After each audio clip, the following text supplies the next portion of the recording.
Hey, boys and girls. So, figured I'd give a little update of what's been going on. We're still on track to go to sick week. I don't know why the phone seems to be zoom more. Anyway, we bought tires. And the reason we bought tires for the rear is I don't want to carry a trailer. And my wife is coming this year, so I can't put tires in the passenger seat like I did before. We are going to use a cargo carrier for the top, one of those rooftop cargo carriers. So that will be where our clothes, the tent, the chairs, all that stuff is going to go up there. Miscellaneous tools, whatnot. So can't put the tires up there. The only other option was to actually carry a trailer. And I thought about using a little lawn trailer I got. The problem is it needs tires to go on a long trip like that around town. It's no big deal. Who cares if it pops a tire? Don't want to be out in the middle of nowhere, Timbuktu, and it pop a tire.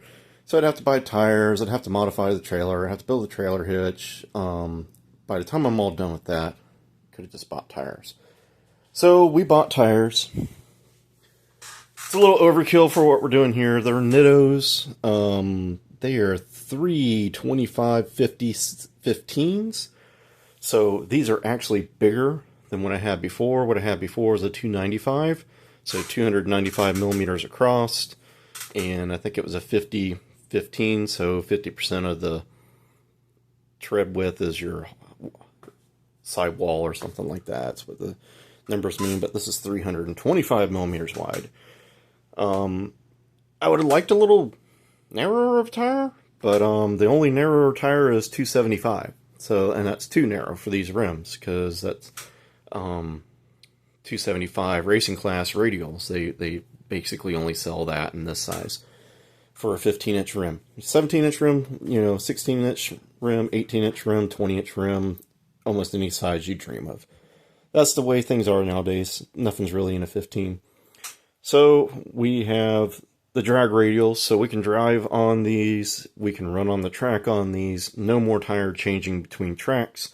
One less thing to make a mistake on. That's what I kind of get concerned with, that is forgetting a lug nut or something like that. So that's taken care of.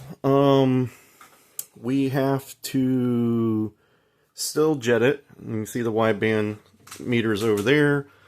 It needs better gas to get it jetted because it's got 87 in it right now, and if you try and make boost, it pings like there's no tomorrow. So can't do that until I get better gas, and I'm waiting for some jets to come. Next thing I need to actually do on the interior, the speedo cable is broke. I have one. I just got to put it in. I need to fix the high beam. For some reason, that high beam over there doesn't work. I don't know. Hopefully it's just a wire fell off. The horn, at sick week last year, I disconnected because it got stuck. So I need to figure out why it got stuck on and disconnect it. Reconnect it. So that's some of the interior things. Obviously, the side windows I have done. I have to make a back window. My backup plan is to use last year's, the one that has a hole in it if I have to. But I need to get the window sorted out. We have the carburetor on. And I'm going to say these side draft Weber's jet. You jet them rich. It's got basically 70 idles in it right now.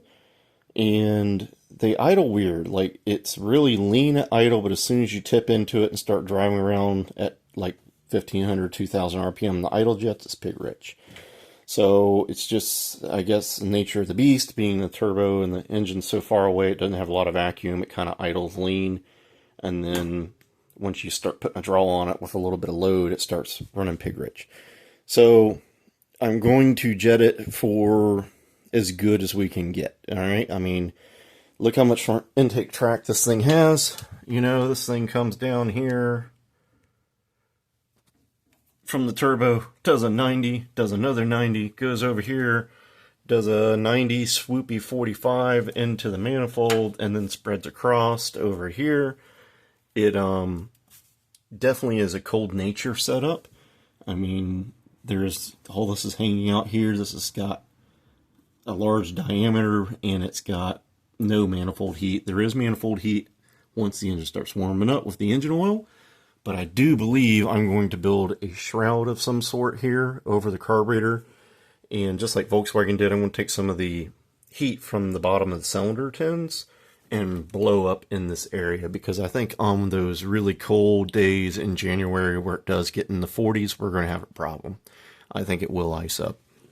But I did drive around and it did not ice up yet, but the manifold sweats, and like I say, the carb heat with the oil is keeping it from freezing, but I think like moisture on the carburetor and dew would actually make it freeze. So that's another thing. Even a shroud, I think, just would help it, just to keep the moisture and dew and stuff like that off it. So, and then I need to replace these janky lines of real lines. Did what I have to do to get it to run. I have made some breather boxes. They're different varying sorts. Basically, I'm going to run a breather box per side, I think. Basically, one valve cover coming up to this, and then like connect side to side, and going to the other valve cover, and then going to the breather tower. Just trying to give it some space. So we welded up some of those. If it works, it'll work. I don't know. We're experimenting, I guess, there. Got some of the stuff down off the list. All the turbo stuff seems to be off. Oh, I do need to add that. The one other thing is right now the distributor is locked at 24 degrees advanced timing. So when you go to crank it, it is at 24 degrees before top dead center, which makes it kind of a pair to start the first time you crank it up. Because if you had centrifugal advance where it starts at 0 or 10 and advances to 24, it would be easier to crank because the piston would be towards top dead center a little farther and not kick back. Right now, she'll kick back, bind the starter up, and then you gotta jig it loose from that. So I'm going to put the advance back into the distributor and just limit it to 24 degrees. Some people say, oh, it starts perfect. Some people say it doesn't. I think if you had a high torque starter, it'd start perfect every time. But like I say, it kicks back on me every now and again, and it binds the starter up. If it was a high torque, it'd probably push through it. So that's that. That's about it, boys and girls. We're trying to clean out the garage, which is not going so well. That's the 40 side draft that I had, and the reason I switched to the 45 is to get parts was going to take too long. Like, I needed an accelerator piston and push rod, and it was going to take like a month and a half to get, or I could just buy a whole carburetor. So I just bought a whole carburetor. I went with 45 because, you know, it's the same price. I mean, it was probably a bad idea. A 40 probably would be better. It'd have smaller venturis in it. It might idle better with a 40, truthfully, because it has a smaller vent. This has a 36. A 40 has like a 28 or 30 or something like that. So, you know, we'll live and learn. We'll figure it out. Probably a 40 might be better. I did hook up the choke. It's just a lawnmower tractor cable, and it goes to the back firewall here. Right there. See that? So you'll just pull that out, reach behind you, pull it out.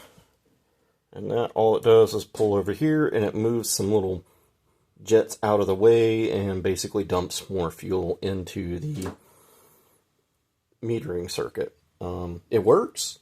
You know, it's not the greatest design, but it works. You don't have to full choke it. Just a little bit seems to be where it likes. So that's that. I do not have a muffler on this thing, and that might be a regret later on. For right now, I just don't think I have time to try and build an exhaust with a muffler and stuff. Maybe one day I'll get a little cherry bomb put on it.